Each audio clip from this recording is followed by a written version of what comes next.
quarentenas, eu sou o professor Gustavo Pioski e estou aqui mais uma vez com vocês gravando uma nova videoaula. Hoje vamos falar um pouco sobre refração, ok? Então, o que é a refração? O que a gente fala sobre refração? Bem, quando a gente começa a estudar óptica geométrica, a gente começa a falar sobre dois fenômenos iniciais, que são os fenômenos de reflexão e o fenômeno de refração. Quando a gente fala de reflexão, de uma forma mais simplificada, é basicamente quando a luz ela vai incidir em um determinado meio material, chegou nesse meio material, ela vai tocar nele, ela vai incidir nele e ela vai retornar, né, com alguns critérios, algumas leis que vocês já devem ter visto lá em reflexão. Quando eu falo de refração, eu falo de mudança de meio, ou seja, a luz ela incide em um determinado meio material e ela não retorna, ela não vai bater, por exemplo, não vai chegar em um espelho e vai retornar. Ela vai incidir, por exemplo, na superfície de uma água, vindo proveniente, por exemplo, do ar, incide na água e ela passa para a água, por exemplo. É por isso que a gente consegue enxergar o fundo de uma piscina, por exemplo. Se eu consigo enxergar o fundo da piscina é porque a luz está incidindo, está passando para a água e está chegando até lá. Então, a refração, de maneira mais simplificada, ela se diferencia da reflexão nesse aspecto. Então, essa é a primeira parte que vocês precisam diferenciar. Então, o que é a refração? A refração é o fenômeno no qual a luz ela muda de meio de propagação ou permanece no mesmo meio de propagação com mudança em sua velocidade. O que acontece? Quando perguntarem para vocês o que é refração, você vai sempre entender que refração é basicamente quando ocorre uma mudança na velocidade da luz, quando a luz sofre uma alteração na sua velocidade. Bem, isso pode acontecer de acordo com duas situações. Quais são as duas situações? Ou pode ocorrer quando a luz ela muda de meio de propagação, ou seja, a luz que ela é proveniente do ar, ela passa para a água, ou ela vem do ar, passa para o vidro, vai da água para o vidro, etc. Ela muda de meio de propagação, consequentemente, a forma como a luz vai interagir com esse meio material, ela vai modificar a sua velocidade.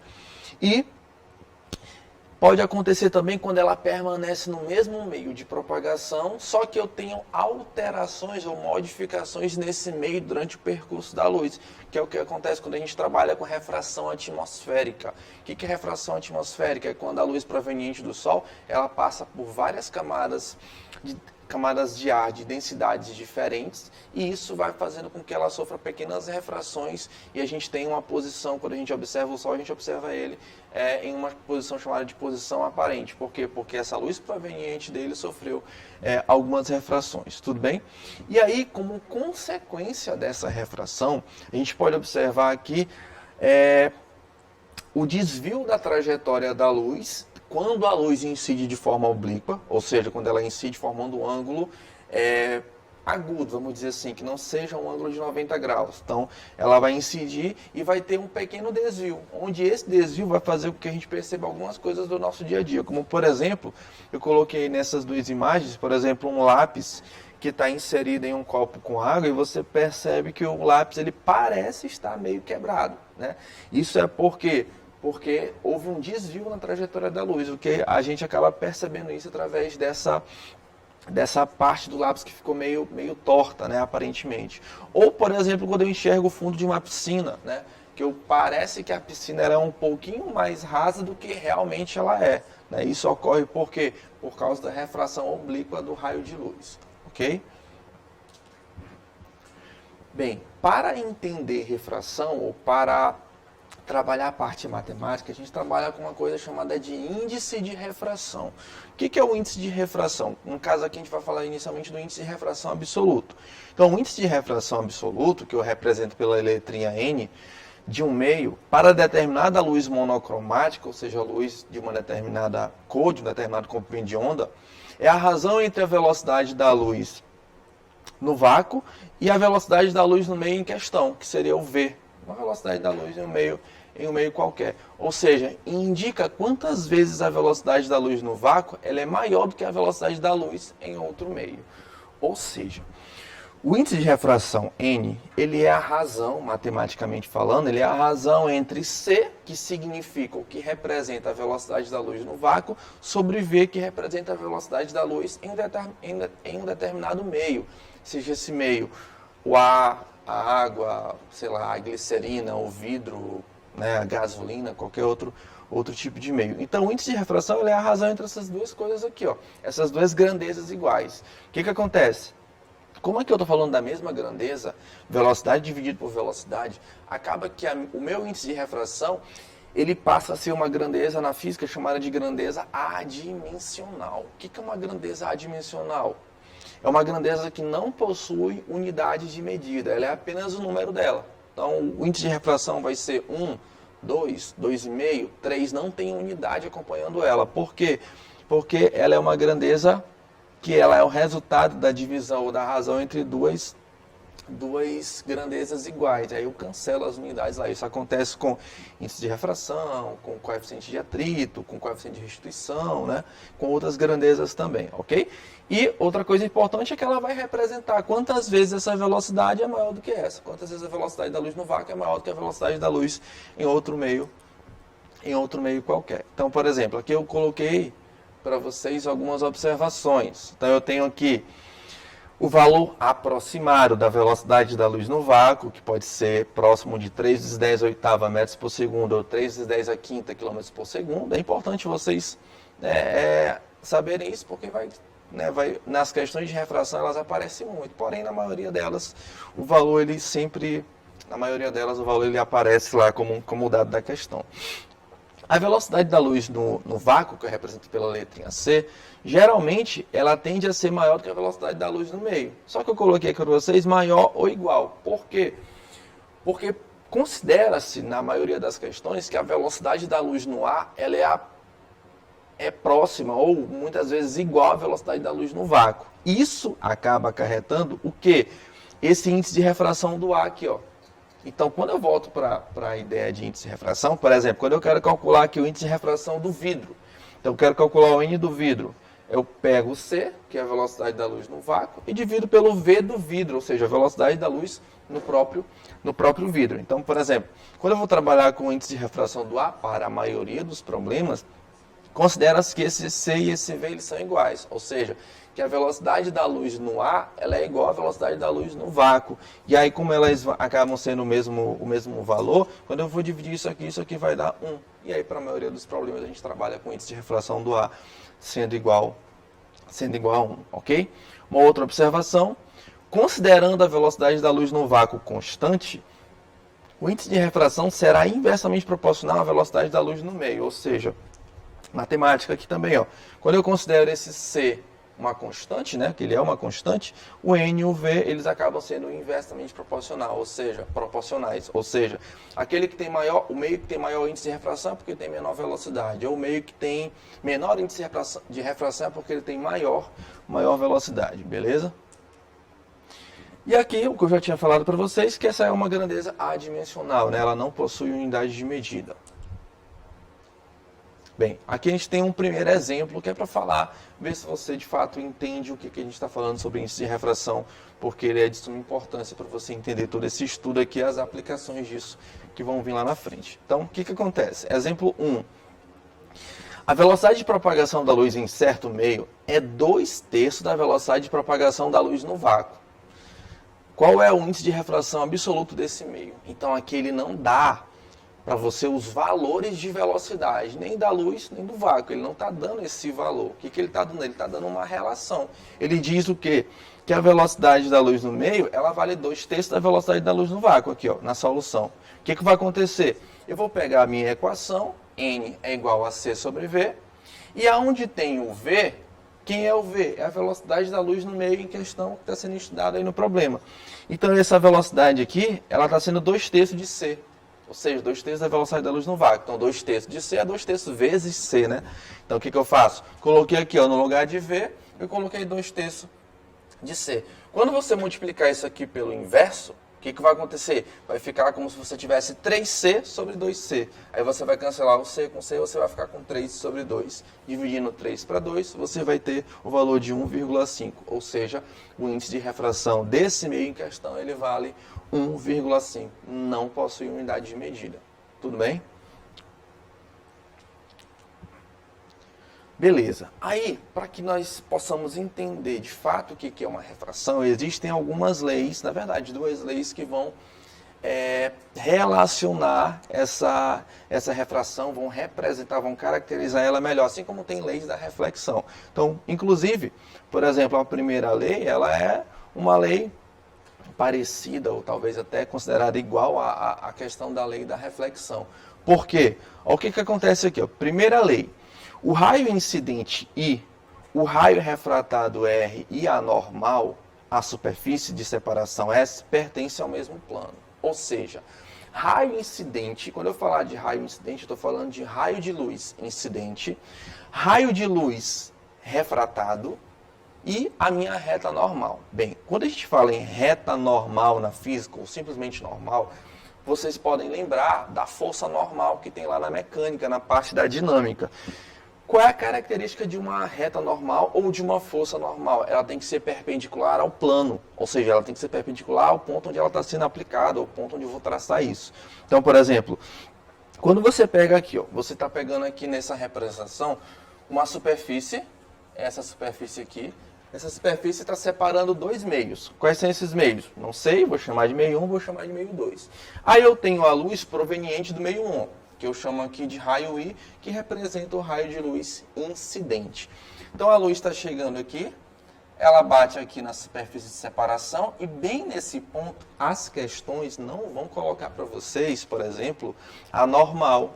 Se você pegar um desenho, provavelmente nesse desenho deve estar o raio incidente e o raio refratado, na maioria delas. A normal, geralmente, ela não vai aparecer. Você vai chegar lá naquele ponto onde o raio de luz está tocando, está incidindo, e você vai traçar uma reta normal aqui, ó. Quando você traça essa reta normal, você vai perceber que esse ângulo aqui ele tem que ser 90 graus. Com quem? Com a superfície de separação, meio 1, meio 2. Imaginem aí que aqui é o ar e aqui embaixo é a água. Por exemplo, fica mais fácil. Então, o que acontece? Eu traço o raio incidente, eu traço aqui o raio refratado. O que acontece na refração? O que é refração? É a mudança na velocidade da luz. Pode acontecer se o meu raio incidir de forma oblíqua, se o raio incidir de forma oblíqua, ocorre o desvio. Ou seja, em vez desse raio continuar a propagação dele aqui em linha reta, né? Ele sofre um pequeno desvio. Observa que ele fechou um pouquinho aqui, ó. Isso é uma refração de forma oblíqua, ok? Com desvio. Então, o que acontece? Esses três raios, ou essas três retas aqui que nós estamos trabalhando, raio incidente, raio refratado e a minha reta normal, elas têm que pertencer ao mesmo plano, ou seja, elas devem ser sempre coplanares para que a gente possa compreender essa ideia aqui. A segunda lei é a lei do, vamos dizer assim, a lei do cálculo, né, que são as leis dos ângulos, como tem lá na ideia de reflexão. Só que lá na reflexão, o ângulo de incidência e o ângulo de reflexão, eles devem ser sempre iguais, independente de qual sistema tu está usando. Ah, eu estou numa incidência em um espelho plano, posso estar numa incidência em um espelho esférico. Não interessa, a lei tem que ser... a lei prevalece para essa situação, para as duas situações. Aqui, o que vai acontecer? O que eu já expliquei para vocês. O raio vai incidindo, toca em um determinado ponto, traça-se a reta normal, aí eu tenho uma situação, depois a gente vai entender, porque o desvio pode ser um desvio tanto se afastando, abrindo aqui esse ângulo, ou pode ser fechando, pode ser aproximando aqui esse ângulo. Aí eu passo a ter aqui, ó, ângulo de incidência e ângulo de refração. Lembrando, esses ângulos, eles sempre são formados entre os raios e a reta normal. Eles não são formados com a superfície de separação, beleza? Então, algumas questões podem colocar para vocês em um desenho, uma representação qualquer, o ângulo aqui, ó, entre o raio e a superfície, entre o raio e a superfície aqui, ó. Aí você vai ter que ter cuidado, porque se ele der esse ângulo aqui, eu tenho que descobrir esse aqui, sabendo que eles são complementares, né? Sabendo que ele tem que formar sempre 90 graus.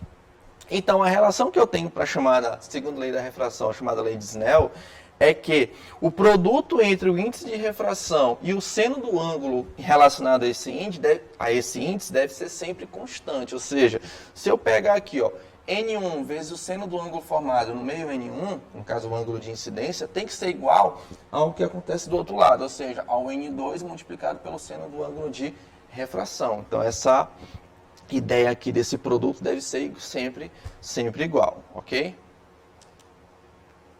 Bem, por exemplo, vamos imaginar o seguinte, um feixe de luz monocromático incide na superfície de separação entre dois meios, com índice de refração NA e NB.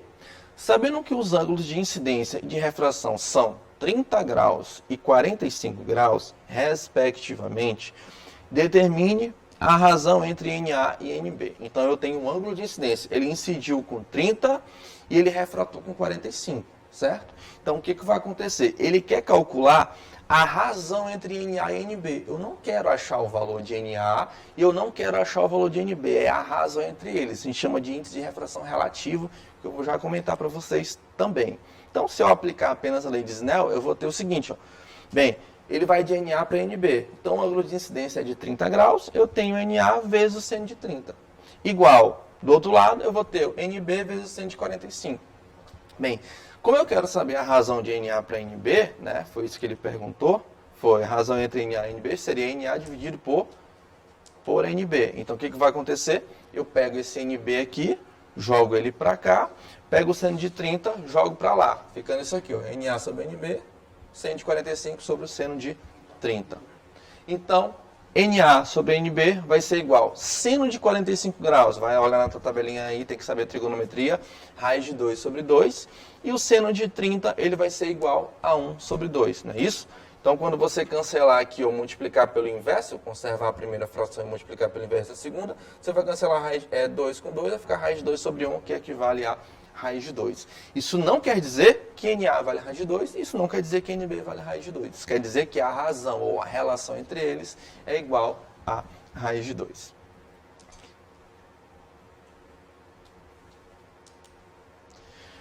Pegando essa ideia desse exemplo anterior, a gente vai falar sobre índice de refração relativo do meio 2 em relação ao meio 1, pode ser do meio 1 em relação ao meio 2. Quero que vocês entendam que quando a gente fala sobre índice de refração relativo, por exemplo, a gente trabalha com velocidade relativa. Quando a gente trabalhar com esse termo relativo, relativa, é porque a gente está relacionando duas grandezas, certo? Então a gente está relacionando o índice de refração de um meio com o índice de refração de outro. Quando for de velocidade, eu estou relacionando a velocidade de um móvel com a velocidade de outro móvel. Então é uma relação, ok? Então, por exemplo, se eu quero determinar o índice de refração do meio 2 em relação ao meio 1, que eu posso colocar com N21, é a mesma coisa que você dividir N2 por N1, que é a mesma coisa, como o N e o V são inversamente proporcionais, está lá na sua observação, lá no slide, alguns slides anteriores, você vai perceber que N e V são inversamente proporcionais. Então, se eu pego índice de refração de 2 em relação a 1, se é N2 dividido por N1, isso aqui tem que ser a mesma coisa que V1 dividido por V2, ok? Então, não tem, né, alguns alunos pensam que uma nova fórmula. Não, é só a razão ou a relação entre os índices, ok? Então, dados dois meios, o de maior índice de refração é denominado meio mais refringente. A gente usa o termo refringência, tá? Para entender a questão do índice de refração, porque ele é que relaciona a forma como a luz ela vai se propagar e se comportar ao incidir em um determinado meio, tudo bem? Então, o que acontece? Quando eu pego um meio que tem um índice de refração maior do que o outro meio, eu digo que ele é mais refringente. E aquele que tem o menor índice de refração, ele é menos refringente, ok? Quanto maior for o índice de refração de um meio, menor será a velocidade da luz nesse meio e maior será o desvio. A observação que eu já tinha comentado anteriormente, eu coloquei aqui para apontar a questão do desvio também. Continuando, eu tenho duas propriedades interessantes aqui que vocês precisam analisar. Essas propriedades, elas são propriedades para incidência oblíqua, certo? A refração, ela pode ocorrer sem desvio quando o meu raio de luz ele incide de forma perpendicular à superfície, ou seja, ele incide em cima da reta normal. Quando isso acontece, eu tenho uma refração, mas é uma refração que não tem desvio de luz. Quando é uma incidência oblíqua, aí eu tenho desvio de luz, beleza? O que acontece? Quando a luz passa de um meio menos refringente para um meio mais refringente, o raio de luz ele vai se aproximar da normal. Então, o que acontece aqui? Eu costumo dizer para os alunos que isso aqui é uma situação, a situação mais comum, a situação mais normal. Por quê? Porque vamos imaginar uma situação que você está em cima, no ar, e aqui embaixo é uma piscina, aqui é água. O que acontece? O menor índice de refração que você vai trabalhar geralmente é o A, que vale 1. Todos os outros vão ser maiores do que 1. Então, o que acontece? Geralmente, quando eu estou aqui olhando para a piscina, eu estou de um meio menos refringente para um meio mais refringente. Por isso que eu costumo dizer que é uma situação comum, normal para o nosso dia a dia. Então, o que acontece? Quando a luz passa desse meio menos refringente, que seria, por exemplo, o A, passando para um meio mais refringente, que eu estou exemplificando como sendo, no caso, a água, o que acontece? A luz vem, ela incide, ela toca nesse ponto aqui, que é onde eu vou traçar a minha reta normal, que é o meu ponto de incidência, e ela refrata desviando, só que aproximando da normal. O que vai acontecer? Por exemplo, um objeto que está aqui embaixo, eu vou enxergar ele mais ou menos aqui em cima. Por isso que lá, quando eu falei para vocês de piscina, a gente enxerga a piscina como se ela tivesse um pouquinho mais rasa do que realmente ela está. Exatamente por isso. Ó. O objeto está aqui, da onde vem a trajetória da luz, só que como o meu sistema óptico não vai acompanhar isso aqui eu vou ter o desvio por causa da refração, eu acabo observando o objeto aqui. Ó. Isso aqui a gente vai depois gravar uma outra aula, que a gente fala especificamente sobre isso, falando de dióptro plano, ok? E aí tu observa também que ao fechar o ângulozinho, ele diminui com relação ao ângulo de incidência, ok? Bem, o contrário, para a incidência oblíqua, lembrando que a gente está falando de incidência oblíqua, quando a luz passa de um meio mais refringente para um meio menos refringente, o raio de luz ele vai se afastar da normal, ou seja, eu estou colocando aqui o contrário, ó, como se ele viesse agora da água, se tivesse uma lanterna embaixo da água, ou então você está lá embaixo, você está enxergando alguma coisa, você está dentro da piscina e tenta enxergar alguma coisa fora da piscina, né, lá em cima. O que acontece? A luz ela vem, ó, ela incide, aí em vez de ela aproximar, ela pega e se afasta. Ela vai abrir o ângulo aqui, ó, ela se afasta da normal. Ok? Então isso aqui é importante quando a gente for trabalhar principalmente a ideia de dióptro plano, você entender essa situação de se afasta, se aproxima da normal. Outra coisa importante é lembrar a questão da velocidade, né? Então, por exemplo, aqui, ó, aqui é o ar, aqui é a água. Então, por exemplo, aqui a velocidade ela é maior da luz, para cá ela vai com uma velocidade menor. Aqui em cima, ó, velocidade maior, velocidade menor. Ela foi de uma velocidade menor para uma velocidadezinha maior, tá? Lembrando que refração é mudança ou alteração na velocidade da luz, com ou sem desvio, de acordo com o que eu já falei para vocês. Bem, eu tenho aqui a aplicação de ângulo limite e reflexão total. O que é ângulo limite ou reflexão total? O ângulo limite, nós trabalhamos ele quando a gente vai trabalhar a ideia de refração da luz, quando a luz passa de um meio mais refringente para um meio menos refringente. Como, por exemplo, ele passaria da água para o ar, que é um meio mais refringente do que o do ar. Então, o que acontece aqui? É o valor do ângulo de incidência a qual corresponde uma emergência, ou seja, um ângulo relacionado com a luz que está saindo, que está refratando, rasante por 90 graus, quando a luz se propaga do meio mais refringente para o meio menos refringente. Então, o que acontece? Quando eu vou voltar aqui para você lembrar, ó, essa situação aqui, ó. Quando você passa de um meio mais refringente para um meio menos refringente, a luz ela tende a se afastar da normal. Então, o que acontece aqui? Quando eu pego aqui uma incidência do mais para o menos, esse raio vai se afastando. Significa que se eu for aumentando esse ângulo aqui, ó, esse raio aqui ele vai chegar rasante, ele vai chegar e coincidir com a superfície de separação primeiro do que esse daqui, ó. Certo? Por isso aí tem que ser do meio mais refringente para o meio menos refringente. Quando isso acontece, eu digo que o meu ângulo de refração ele ficou de 90 graus. Então, se você pegar aqui uma equação onde você colocaria assim, ó, N2 vezes o seno desse camarada aqui, e N1 vezes o seno de 90, o seno de 90 ele vale 1. Aí você ia passar o N2 para lá, e você ia ter que o seno do ângulo de incidência, que eu vou chamar agora de ângulo limite, passaria a ser o N1 dividido por N2. E observe, ó, como eu falei no começo, a tua a tua incidência, a tua refração está sendo do mais refringente para o menos, ou seja, do maior índice para o menor. Então, N1 é o menor. Então, N menor sobre N maior. Ou seja, para calcular ângulo limite, eu trabalho com a relação em que o seno do ângulo limite, ele vale a razão entre o índice de refração do menor, né, o índice de refração menor sobre o índice de refração maior. Só é possível isso se a refração ou a propagação da luz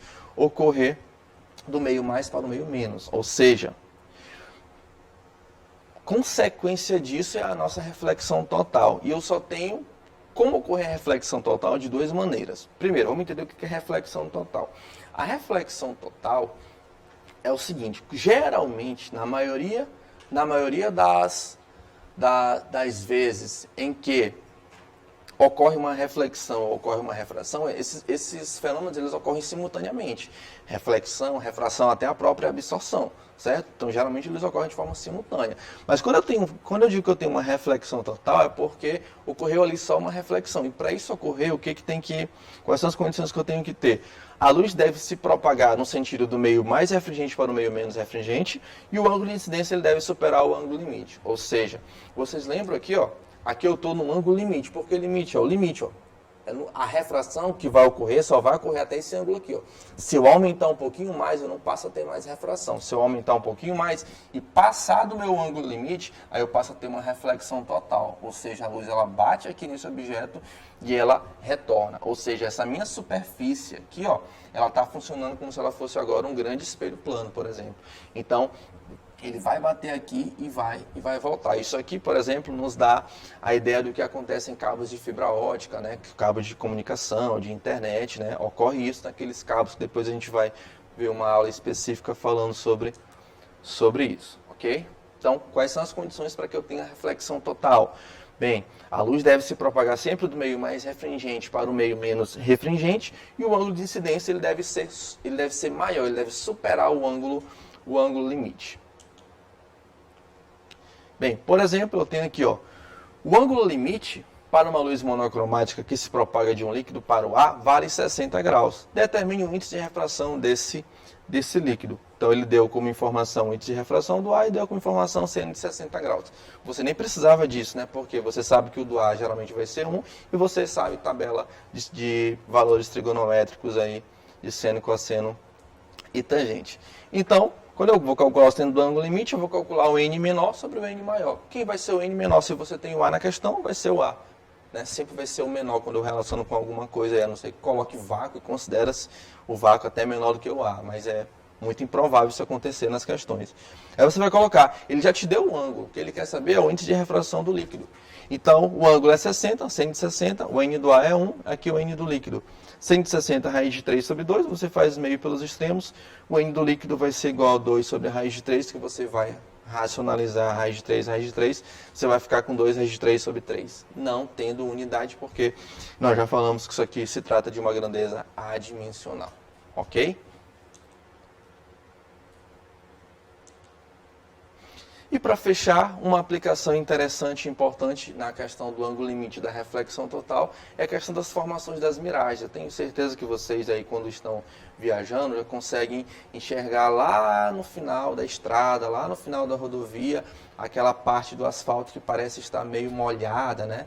E aí dá a sensação de que tem um espelho, né? Eu consigo ver alguns reflexos, né? Mas a sensação mais provável, por exemplo, como tem essa imagem aqui, é como se tivesse até água aqui na rodovia, né? Então, o que acontece? Essas são formações de miragens. Então, devido à variação da densidade do ar com a temperatura, temos a ilusão, em dias quentes e secos, de poças de água, imagens de carros, de nuvens, de miragens em desertos, pois o Sol em contato com o solo deixa o ar mais quente e menos refrigerante que o ar das camadas superiores. Ou seja, quando a gente tem altas temperaturas lá na superfície, lá no solo, no asfalto, etc., a alta temperatura, né, o calor, ele faz com que o índice de refração daquele ar que está bem próximo, está mais embaixo, próximo das camadas de asfalto, esse ar acaba diminuindo o seu índice de refração, ficando um ar menos refringente. Aí quando a luz proveniente do Sol, por exemplo, ela começa a chegar ali, ela vai ter naquele final de refração, naquele final de propagação, uma propagação de um meio mais refringente, que seria uma camada superior, para o meio menos refringente. Por quê? Porque o meio, a camada de ar, a camada de ar mais abaixo, ela ficou menos refringente devido a esse aumento de temperatura. E aí o que acaba? Acaba que eu tenho uma refração naquela parte ali de baixo, de um meio mais refringente para um meio menos refringente, o que acaba acarretando nessas formações aí de miragens, que são uma aplicação de uma reflexão total. Tá? De uma refração, consequentemente de uma reflexão total. Isso faz com que os raios de luz sofram reflexão total em camadas próximas ao solo, subam e atinjam os olhos de um observador, que terá a impressão de que no solo existe um espelho fornecendo imagens do objeto. O fenômeno também pode acontecer, embora menos frequentemente, nos mares, mas é mais frequente acontecer em rodovias, em asfalto e etc. Então, é isso. Acompanhe essas aulas aí pela TV Assembleia, pela Rádio Timbiras, pelo canal da Seduc Maranhão no YouTube. Fiquem com Deus, fiquem em casa. Deus abençoe.